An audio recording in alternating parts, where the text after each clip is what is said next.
Hello everyone, welcome to General Awareness and GK Class 2। তোমরা দেখছো TWS academy. প্রতিদিন TWS একাডেমিতে জেনারেল অ্যাওয়ারনেস এবং জিকে থেকে ক্লাস করানো হচ্ছে সকাল 8টাতে।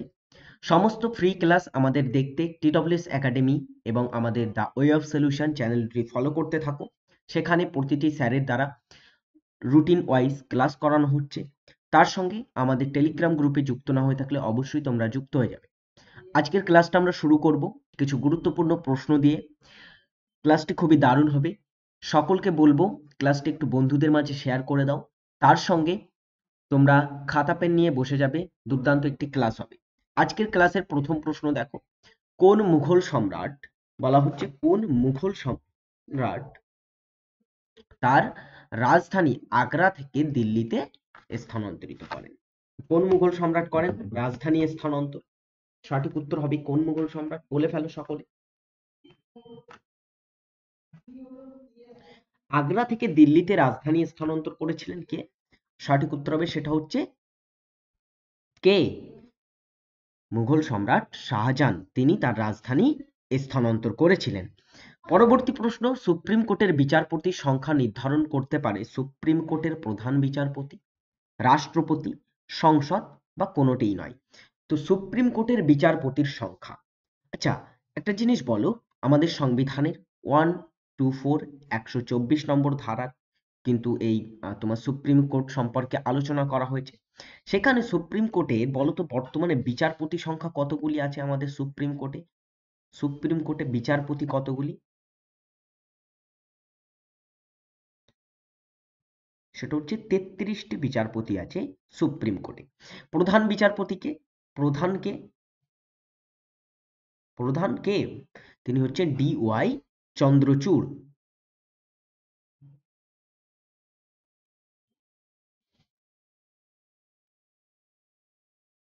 হচ্ছেন চিফ। ওকে,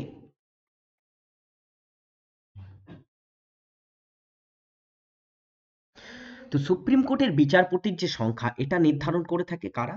সেটা হচ্ছে সংসদ নির্ধারণ করে সুপ্রিম কোর্টের বিচারপতির সংখ্যা।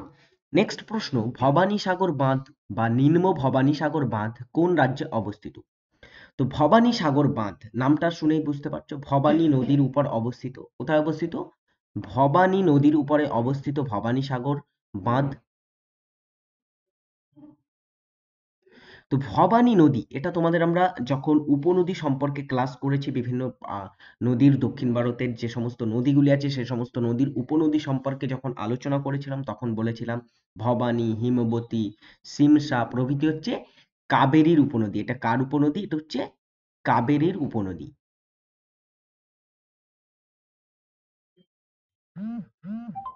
তো এই ভবানীসাগর বাঁধটি কোন রাজ্যে পড়ে? এটা হচ্ছে অবস্থিত তামিলনাড়ু রাজ্যে অবস্থিত। ওকে, আরেকটা জিনিস মনে রাখো, এই ভবানীসাগর ড্যাম এটা হচ্ছে মৃত্তিকা নির্মিত।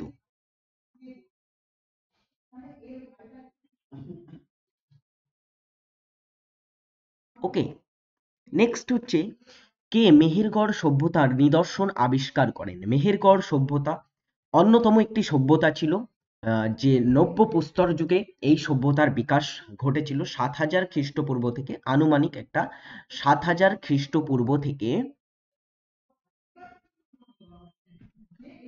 2000 খ্রিস্টপূর্ব, এই যে তোমার হচ্ছে নব্য প্রস্তর যুগের মধ্যে কিন্তু মেহেরগড় সভ্যতা বিকাশ ঘটেছিল। কোথায় বিকাশ ঘটে মেহেরগড় সভ্যতা? সেটা হচ্ছে বালুচিস্তান, যে আমাদের প্রতিবেশী দেশের মধ্যে পড়ে, সিন্ধু উপত্যকায় কিন্তু মেহেরগড় সভ্যতার এই নিদর্শন আবিষ্কৃত হয়েছে। এই নিদর্শনটি আবিষ্কার করেছে কারা? 1974 সালে আবিষ্কার হয়।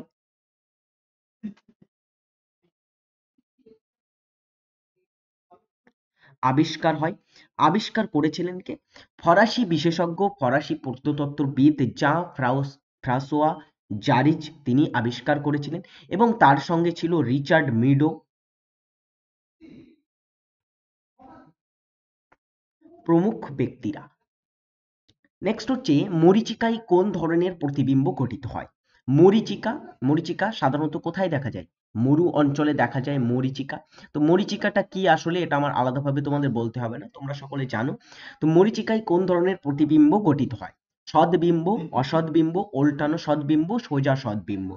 সর্বদা মনে রাখবে সদ্বিম্ব কি প্রকৃতির হয়? সদ্বিম্ব বিম্ব প্রধানত দুই প্রকৃতির, সদ্বিম্ব, অসদ্বিম্ব। এগুলি হচ্ছে কিন্তু বিম্ব, এগুলো বিম্ব, কিন্তু মূলত বিম্ব হচ্ছে, প্রতিবিম্ব হচ্ছে দুই প্রকৃতির, সদ্বিম্ব, অসদ্বিম্ব। সদ্বিম্ব কি হয়? সদ্বিম্বকে পর্দায় ফেলা যায়, পর্দায় ফেলা যায়।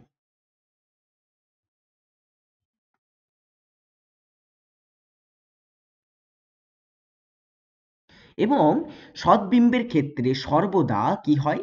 সদ্বিম্বের যে প্রতিবিম্ব গঠন হয় সেটা সর্বদা উল্টো প্রকৃতির হয়ে থাকে। এবং অসদ্বিম্ব কি হয়?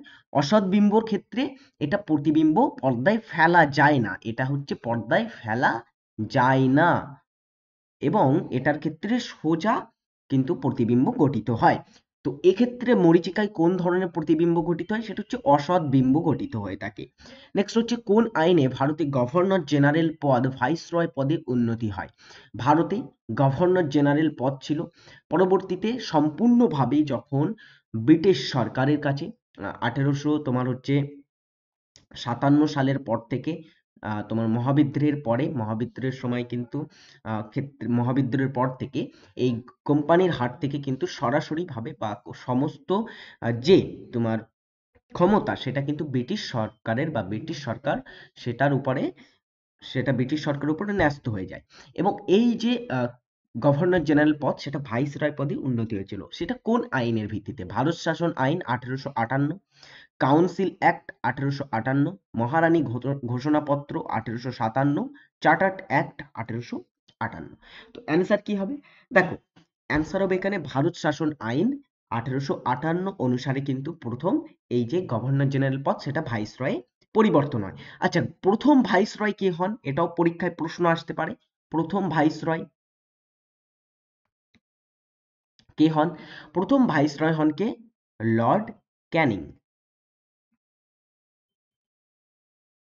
ওকে, পরবর্তী প্রশ্ন হচ্ছে নিচের কোনটি বৈসাদৃশ্য?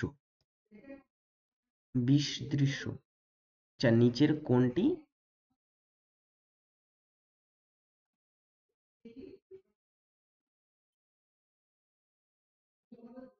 ওকে, সহজ ভাষায় লিখে দিলাম, নিচের কোনটি আলাদা।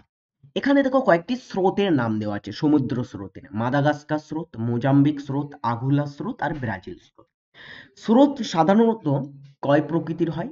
দুই প্রকৃতির কিন্তু হয়ে থাকে। একটা হচ্ছে কি? শীতল স্রোত, শীতল স্রোত, আরেকটি হয় তোমার কি প্রকৃতির? একটা হচ্ছে উষ্ণ প্রকৃতির। তো উষ্ণ এবং শীতল প্রকৃতির হয়। কিন্তু এখানে দেখো আমরা স্রোতের যখন বৈসাদৃশ্য বলবে আমরা প্রধানত কি কোন দিকে ফোকাস করি? এই শীতল উষ্ণের দিকে। কিন্তু দেখো এখানে মাদাগাস্কার স্রোত, মোজাম্বিক স্রোত, আঘুলা স্রোত, ব্রাজিল স্রোত, এই সবগুলোই হচ্ছে কি প্রকৃতির? এই সবগুলোই হচ্ছে উষ্ণ। কিন্তু এখানে তোমার বৈসাদৃশ্য তাহলে কিভাবে আমরা বার করব? প্রথমে আমরা উত্তর দেখে নিই। উত্তর হবে কি? ব্রাজিল স্রোত। কিভাবে এটা আলাদা হচ্ছে ব্রাজিল স্রোত সেটা দেখো।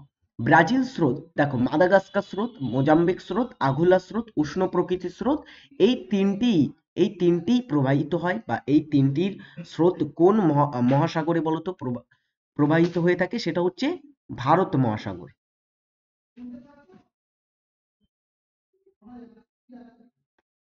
কিন্তু ব্রাজিল স্রোত এটা হচ্ছে কি? আটলান্টিক মহাসাগরে। নেক্সট প্রশ্নে আসবো, ওশেন অফ স্টর্ম কাকে বলা হয়? ওশেন অফ স্টর্ম বলা হয় কাকে? মঙ্গল, বুধ, পৃথিবী, চাঁদ? সহজ প্রশ্ন, অ্যান্সার করো সকলে। সুন্দর একটি প্রশ্ন। তো ওশেন অফ স্টর্ম বলা হয়ে থাকে সেটা হচ্ছে চাঁদকে। নেক্সট, নিম্নলিখিত কোন নদীটি সিয়াচেনের হিমাবহের বরফ গলা জলে পুষ্ট? তো দেখো, হিমাবহ পৃষ্ঠ বিভিন্ন কিন্তু নদী হিমাবহ থেকে উৎপত্তি লাভ করেছে, কিন্তু সিয়াচেন হিমাবহ এটা হচ্ছে কি? ভারতের, ভারতের বৃহত্তম হিমাবহ, বৃহত্তম বা দীর্ঘতম।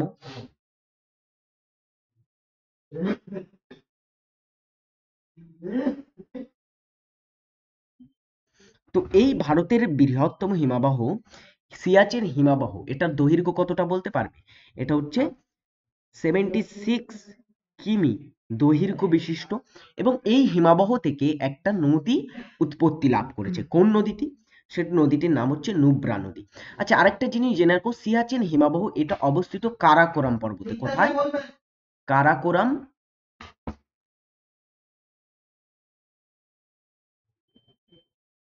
পর্বতে। ওকে, তো সঠিক উত্তর হচ্ছে এখানে কোনটি? নুব্রা নদী। এটা তোমার হচ্ছে লাদাখের নুব্রা একটা উপত্যকার নাম, সেখানে এই নদীটি কিন্তু প্রবাহিত হয়েছে, এবং এটা সিয়াচেন হিমবাহ থেকে উৎপত্তি লাভ করেছে। নেক্সট হচ্ছে রাষ্ট্র পরিচালনার নির্দেশাত্মক নীতিগুলির মুখ্য উদ্দেশ্য হলো কোনটি? রাষ্ট্র পরিচালনার নির্দেশাত্মক নীতি এগুলি হচ্ছে কোথায় আছে? পার্ট পার্ট কোথায় আছে বলো? পার্ট 4 এর মধ্যে আছে রাষ্ট্র পরিচালনার নির্দেশাত্মক নীতি, 36 থেকে 51 নম্বর ধারায়। তো এই যে তোমার নির্দেশাত্মক নীতিগুলির মূল উদ্দেশ্য কি? নাগরিকদের ব্যক্তি স্বাধীনতা রক্ষা, অসাংবিধানিক কার্যকলাপ সংযত করা, জনকল্যাণকারী রাষ্ট্র নির্মাণ, উপরোক্ত কোনোটিই নয়। অ্যান্সার কোনটি নেব আমরা? সেটা হচ্ছে জনকল্যাণকর রাষ্ট্র নির্মাণ হচ্ছে রাষ্ট্র পরিচালনার নির্দেশাত্মক নীতিগুলির মুখ্য উদ্দেশ্য। একটা হোমওয়ার্ক তোমাদের দেওয়া থাকবে আজকের ক্লাসের থেকে, যেটা হচ্ছে ভারতের রেনেসাসের ভোরের শুকতারা বলা হয় কোনটি? রেনেসাস বা নবজাগরণ, এই নবজাগরণের ভোরের শুকতারা বা রেনেসাসের শুকতারা বলা হয় ভারতের কোন ব্যক্তিকে? দয়ানন্দ সরস্বতী, স্বামী বিবেকানন্দ, এম কে গান্ধী এবং রাজা রামমোহন রায়ের নাম আছে। তো সকলে এটা কমেন্টে এখনই কিন্তু টাইপ করে দাও, সকলে জানিয়ে দাও যে নাম রেনেসাসের ভোরের শুকতারা কাকে বলা হয়। পরবর্তী প্রশ্ন, 1 টন ইকুয়াল কত কেজি?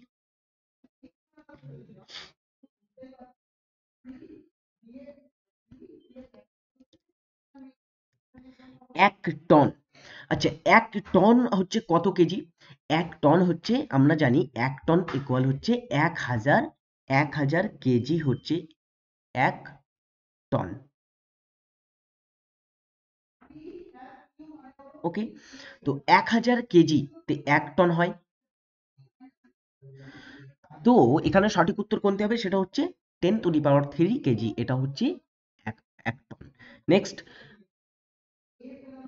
উইলঙ্কার কত সালে জার্মেনিয়াম আবিষ্কার করেছিলেন? জার্মেনিয়াম একটি হচ্ছে কি কি প্রকৃতির বলতো পদার্থ? জার্মেনিয়ামকে আমরা জানি এটা হচ্ছে একটা অর্ধপরিবাহী।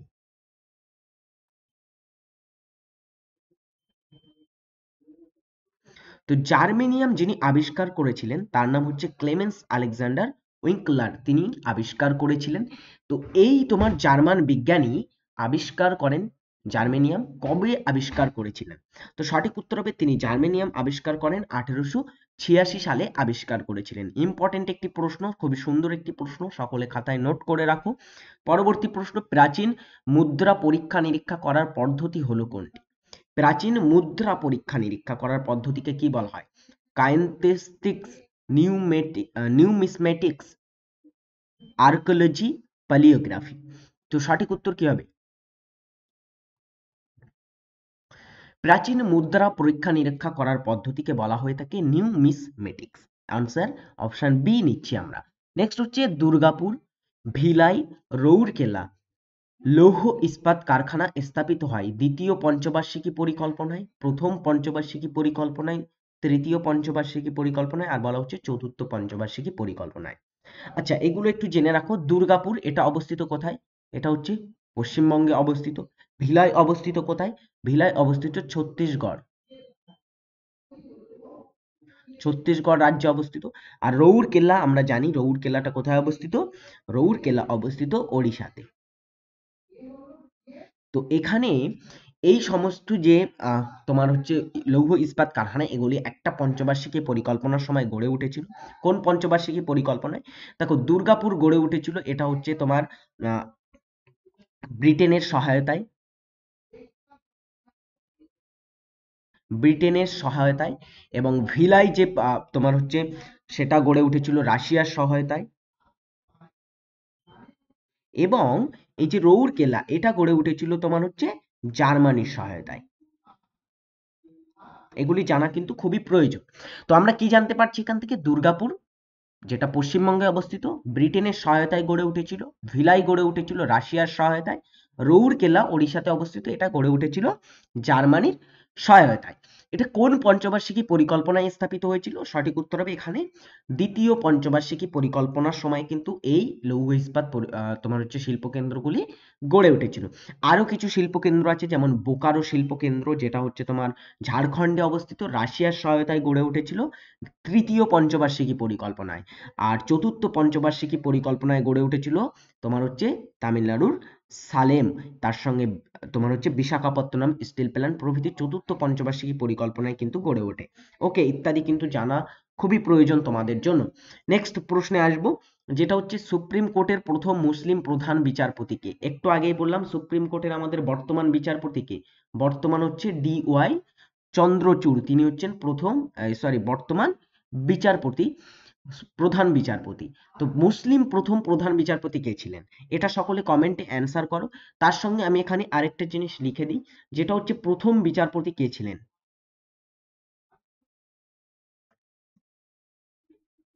প্রথম বিচারপতি কে ছিলেন সুপ্রিম কোর্টের? তিনি হচ্ছেন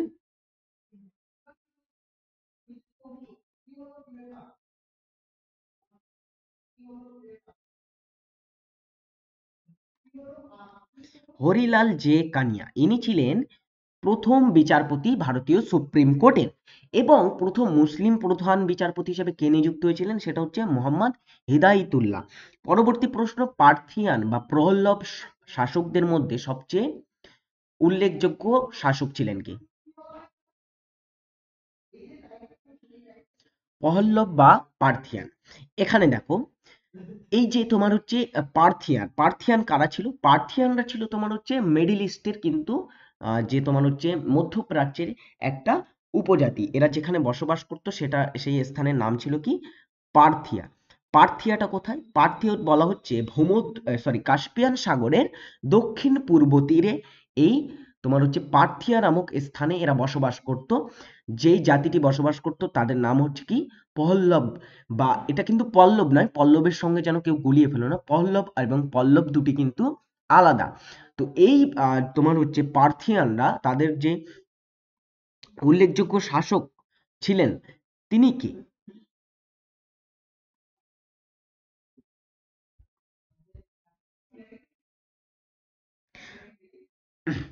সঠিক উত্তর হবে কি? গন্ডোফার্নিস। ইনি ছিলেন পার্থিয়ানদের সর্বশেষ বা সবচেয়ে উল্লেখযোগ্য শাসক। নেক্সট হচ্ছে কোন অঙ্গাণু শ্বসনে অংশগ্রহণ করে? তো কোন কোষাঙ্গাণু শ্বসনে অংশগ্রহণ করে থাকে? লাইসোজোম, প্লাস্টিড, মাইটোকন্ড্রিয়া আর রাইবোজোম। অ্যান্সার হবে কোনটি? কোন কোষাঙ্গাণু শ্বসনে অংশগ্রহণ করে? সেটা হচ্ছে মাইটোকন্ড্রিয়া শ্বসনে অংশগ্রহণ করে থাকে। ওকে, পরবর্তী প্রশ্ন 18 নম্বর প্রশ্নটা দেখো, ভারতে কোন রাজ্যে মূলত ট্যাঙ্কের মাধ্যমে সেচ কার্য করা হয়? ট্যাঙ্ক বা জলাশয়। ট্যাঙ্ক বা জলাশয়ের মাধ্যমে কোন রাজ্যে বেশি সেচ করা হয়ে থাকে? দেখো, ট্যাঙ্ক বা জলাশয়ের মাধ্যমে সেচের আগে আমরা একটু দেখে নিই ভারতের সেচ কার্য। প্রধান সেচ কার্য কিসের মাধ্যমে করা হয়? প্রধান সেচ কার্য বা সবচেয়ে বেশি?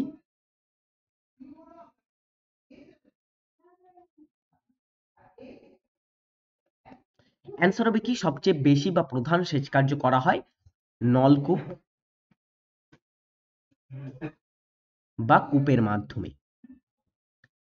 এবং তার পরবর্তী দ্বিতীয় সবচেয়ে বেশি তোমার সেচ করা হয়ে থাকে, সেকেন্ড পজিশনে আসে তোমার হচ্ছে খাল সেচ। খালের মাধ্যমে কিন্তু দ্বিতীয় সবচেয়ে বেশি সেচ করা হয়ে থাকে। প্রধানত এগুলি উত্তর ভারতে বিশেষভাবে কিন্তু প্রচলিত, উত্তরপ্রদেশ প্রথম স্থান অধিকার করে। তো ভারতে এই ট্যাঙ্কের মাধ্যমে সেচ কার্য এটা দেখা যায় দক্ষিণাত্য মালভূমি অঞ্চলে দেখা যায়, তার সঙ্গে তোমার হচ্ছে এটা দক্ষিণ ভারতে দেখা যায়। তো এখানে সঠিক উত্তর কি হবে? ট্যাঙ্কের মাধ্যমে জলাশয় সেচের প্রথম স্থান অধিকার করে সেটা হচ্ছে তামিলনাড়ু রাজ্যে মূলত সেচ কার্য করা হয়। নেক্সট দেখো, মহাবিদ্রোহের সময় বেগম হজরত মহল কোথায় নেতৃত্ব দেন? মহাবিদ্রোহ 1857 সাল। তো মহাবিদ্রোহের সূচনা কোথায় হয়েছিল প্রথম? ব্যারাকপুরে।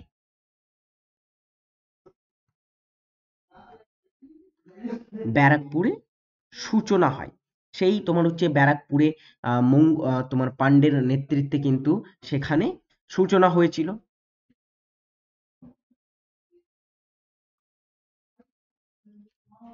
ওকে, তো এই যে তোমার মহাবিদ্রোহে তোমার হজরত মহল তিনি কোথায় নেতৃত্ব দিয়েছিলেন? বিভিন্ন কেন্দ্রে বিভিন্ন ব্যক্তিরা কিন্তু নেতৃত্ব দিয়েছিলেন, বিভিন্ন নেতারা নেতৃত্ব দিয়েছিলেন, যার মধ্যে তোমার হচ্ছে নানা সাহেব কানপুর, তাতিয়া তোপি কানপুরে, তারপরে হচ্ছে দ্বিতীয় বাহাদুর শাহ বখত খান, তারা তোমার হচ্ছে দিল্লিতে নেতৃত্ব দেন, ঝাঁসিতে রানী লক্ষ্মীবাই কিন্তু নেতৃত্ব দিয়েছিলেন, ঠিক আছে?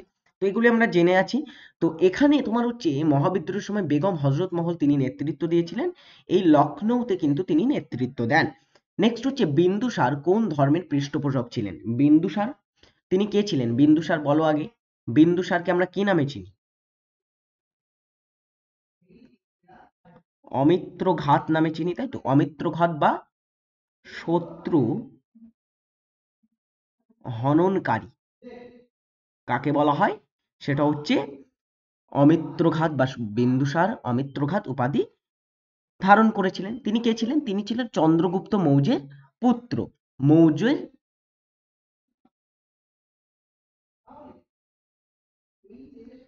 পুত্র ছিলেন এবং মৌর্য বংশের দ্বিতীয় শাসক ছিলেন তিনি। তো তিনি কোন ধর্মের পৃষ্ঠপোষকতা করতেন? আচ্ছা, ধর্ম সম্পর্কে একটু জেনে রাখি। দেখো, খ্রিস্টীয় ষষ্ঠ শতক বা তোমার হচ্ছে যে আহ, বৈদিক সভ্যতার পরবর্তী সময়ে তোমার হচ্ছে প্রতিবাদী ধর্ম আন্দোলন দেখা যায়, যেখানে প্রতিবাদী ধর্ম আন্দোলনে প্রায় 60টিরও বেশি, প্রায় কিছু কিছু জায়গায় 63, কিছু কিছু জায়গায় 60টিরও বেশি, এরকম কিন্তু 60+ ধর্ম তোমার হচ্ছে উৎপত্তি লাভ করে, যার মধ্যে বৌদ্ধ, জৈন এবং আজীবক ধর্ম ছিল প্রধানত। এই আজীবক ধর্মের যিনি প্রতিষ্ঠাতা ছিলেন তিনি কে? তিনি হচ্ছেন, বলে ফেলো সকল কমেন্টে একটু।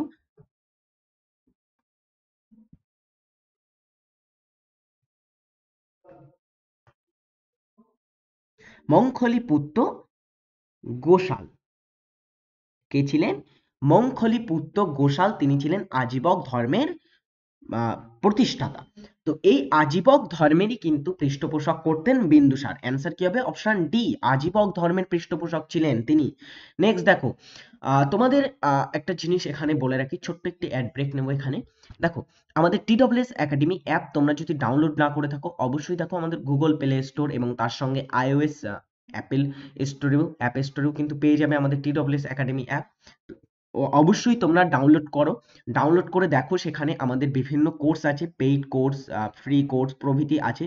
তো এখানে তোমরা পেইড কোর্সের ভিতরে যদি ভর্তি হও, বিভিন্ন ব্যাচ চলছে, দেখো WBP, KPSSC, GD ফাউন্ডেশন, উদ্যম ফাউন্ডেশন, আর WBPSC প্রভৃতি বিভিন্ন কিন্তু ব্যাচ চলছে বর্তমানে।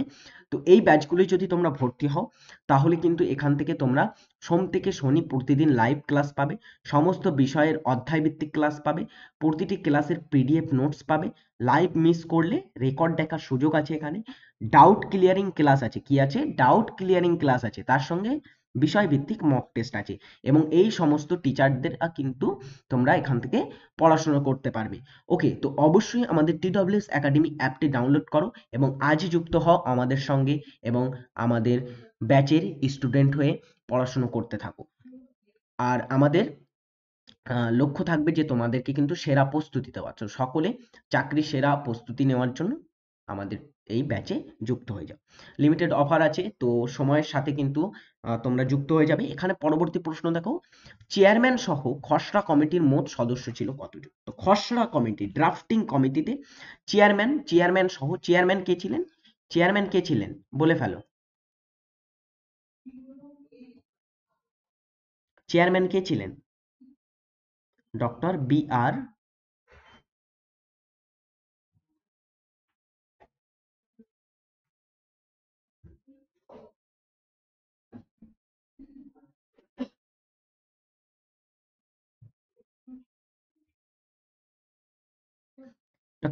আর আম্বেদকর ছিলেন এই ড্রাফটিং কমিটির কিন্তু চেয়ারম্যান। তার সহ এই ড্রাফটিং কমিটিতে কতজন সদস্য ছিল? সঠিক উত্তর হবে 7 জন সদস্য ছিল, যার মধ্যে কে এম মুন্সি, তারপরে সৈয়দ মোহাম্মদ শহীদুল্লাহ এবং বিভিন্ন ব্যক্তিরা, যেমন হচ্ছে তোমার বিএল মিত্র, ডিপি খৈতান, এরকম কিন্তু 7 জন ব্যক্তিদের নিয়ে কিন্তু এই তোমার ড্রাফটিং কমিটি, খসড়া কমিটি তৈরি হয়েছিল। নেক্সট হচ্ছে হরপ্পা সভ্যতায় চাষের কাজে প্রধানত ব্যবহার করা হতো কি? গরু, ঘোড়া, ষাঁড়, হরিণ। এখান থেকে একটা তোমার অপশন কিন্তু তোমরা এলিমিনেট করে দিতে পারো, একটা হচ্ছে ঘোড়া, কারণ হরপ্পা সভ্যতা বা মহেঞ্জোদারো সভ্যতারা কিন্তু এই ঘোড়ার ব্যবহার সম্পর্কে জানতো না। তো এখানে কি অপশন ডি, বি আমরা এলিমিনেট করে দিলাম। বাকি থাকে গরু, ষাঁড় এবং হরিণ। হরিণ দিয়ে কি চাষের কাজে ব্যবহার করা যায়? একদমই না। তো ষাঁড় এবং গরু থাকে, এর মধ্যে সঠিক উত্তর কি হবে? সেটা হচ্ছে ষাঁড়কে কিন্তু ব্যবহার করা হতো প্রধানত হরপ্পা সভ্যতায় চাষের কাজে।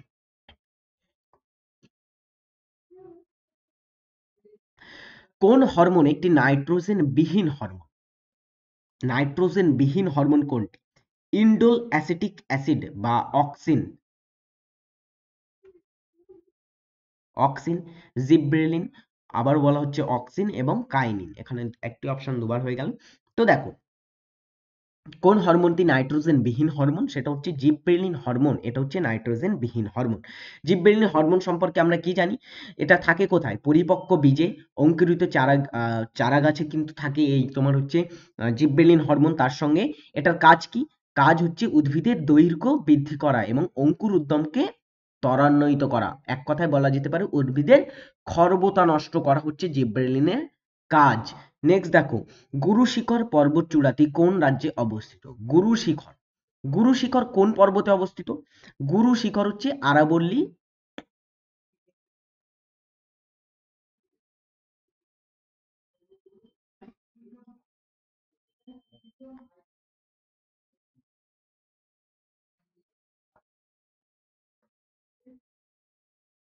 আরাবল্লী পর্বতের সর্বোচ্চ শিখর হচ্ছে গুরু শিখর। তো গুরু শিখর পর্বতচূড়াটি কোন রাজ্যে অবস্থিত? এটা হচ্ছে অবস্থিত রাজস্থান রাজ্যে। কোন মুঘল সম্রাটের সময় জাট বিদ্রোহ শুরু হয়? জাট বিদ্রোহ কোথায় এবং কাদের নেতৃত্বে এবং তোমার হচ্ছে কবে সংগঠিত হয়েছিল এবং কার সময়? দেখো, জাট বিদ্রোহ এটা হচ্ছে তোমার কোথায় সংগঠিত হয়? জাট বিদ্রোহ বলা হচ্ছে, জাটদের নেতৃত্ব সূচনা হয়েছিল 1669 সালে সূচনা হয় এবং নেতৃত্বে যিনি দিয়েছিলেন গোখলা নামক একজন ব্যক্তি, তার নেতৃত্বে জাট বিদ্রোহ কিন্তু সূচনা হয়েছিল। জাট বিদ্রোহ কার সময় হয়েছিল? সেটা হচ্ছে ঔরঙ্গজেবের সময়ে জাট বিদ্রোহের সূচনা হয়। নেক্সট হচ্ছে ভারতের সর্বাধিক গুরুত্বপূর্ণ তুলা উৎপাদক অঞ্চলটি হলো? গুরুত্বপূর্ণ তুলা উৎপাদক অঞ্চল তামিলনাড়ু, সিন্ধু গঙ্গা সমভূমি, ডেকান ট্রাপ, ছোটনাগপুর মালভূমি। দেখো, এই যে তুলো বা কার্পাস, এটাও উৎপাদন হয় কোথায়? কৃষ্ণ মৃত্তিকায় বেশিরভাগ। কৃষ্ণ মৃত্তিকা যুক্ত অঞ্চল এখানে কোনটি? সেটা হচ্ছে ডেকান ট্রাপ, এটা হচ্ছে কৃষ্ণ মৃত্তিকা যুক্ত অঞ্চল। তো ডেকান ট্রাপ সঠিক উত্তর হবে। ষোড়শ মহাজনপদের উত্তরতম মহাজনপদ কোনটি ছিল? আচ্ছা, ষোড়শ মহাজনপদের যে 16টি মহাজনপদ ছিল, সেটাকে আমরা যদি উত্তর, দক্ষিণ, পূর্ব, পশ্চিম হিসাবে সাজাই, ধরো এটা হচ্ছে উত্তর, এটা হচ্ছে তোমার দক্ষিণ, এটা হচ্ছে তোমার পূর্ব এবং এটা হচ্ছে পশ্চিম। তো এইভাবে যদি সাজানো হয়, সবচেয়ে উত্তর দিকে যেটি ছিল সেটার নাম কি? সবচেয়ে উত্তরতম যেটি ছিল সেটার নাম হচ্ছে কি? কম্বোজ। কম্বোজ সম্পর্কে আমরা পরে বলছি। কম্বোজের রাজধানী হচ্ছে রাজপুর। তো তারপরে দেখো দক্ষিণতম, এটা তোমরা জানো দক্ষিণতম যেটা ছিল সেটা হচ্ছে অশোক, দক্ষিণ ভারতে। এবং যেটা তোমার হচ্ছে পশ্চিমতম ছিল সেটা হচ্ছে গান্ধার। এবং যেটা ছিল পূর্বতম সেটা হচ্ছে অঙ্গ। এই হচ্ছে কিন্তু কয়েকটি মহাজনপদ। কম্বোজ ছিল উত্তরতম, দক্ষিণতম হচ্ছে অশোক, গান্ধার হচ্ছে পশ্চিমতম, পূর্বতম হচ্ছে অঙ্গ মহাজনপদ। তো সঠিক উত্তর এখানে কোনটি হবে? কম্বোজ সঠিক উত্তর হবে, এটাও উত্তরতম মহাজনপদ ছিল। নেক্সট হচ্ছে মন্ত্রিসভা কত ধরনের মন্ত্রীদের নিয়ে গঠিত হয়? মন্ত্রিসভা, মন্ত্রিসভা প্রধানত কয় ধরনের মন্ত্রী থাকে? ক্যাবিনেট মন্ত্রী থাকে, তারপরে থাকে রাষ্ট্রমন্ত্রী, মিনিস্ট্রি অফ স্টেট, এবং আরেকটি থাকে উপমন্ত্রী বা প্রতিমন্ত্রী। তো এই 3 ধরনের মন্ত্রীদের নিয়ে কিন্তু গঠিত হয়ে থাকে মন্ত্রী পরিষদ। সঠিক উত্তর হবে 3। কোন জলবায়ু অঞ্চলে ঋতুগত বায়ু প্রবাহে বৈপরীত্য দেখা যায়? ঋতুগত বায়ু প্রবাহে বৈপরীত্য দেখা যায় কোন জলবায়ু অঞ্চলে? অ্যান্সার হবে কোন জলবায়ু অঞ্চলে?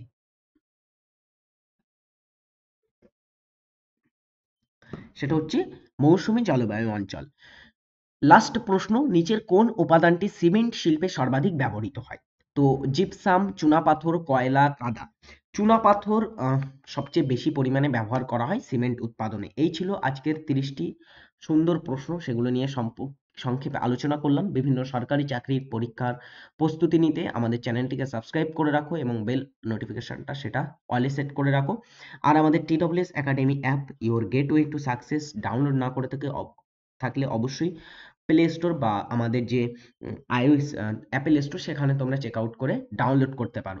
তার সঙ্গে আমাদের সঙ্গে প্রতিদিন ক্লাস দেখতে সকাল 8টায় কিন্তু যুক্ত হয়ে যাবে আমার ক্লাস দেখতে। সকলে ভালো থাকবে, সুস্থ থাকবে, নিজের রাখবে। আমি এখানে আজকের ক্লাসটি শেষ করছি। টাটা।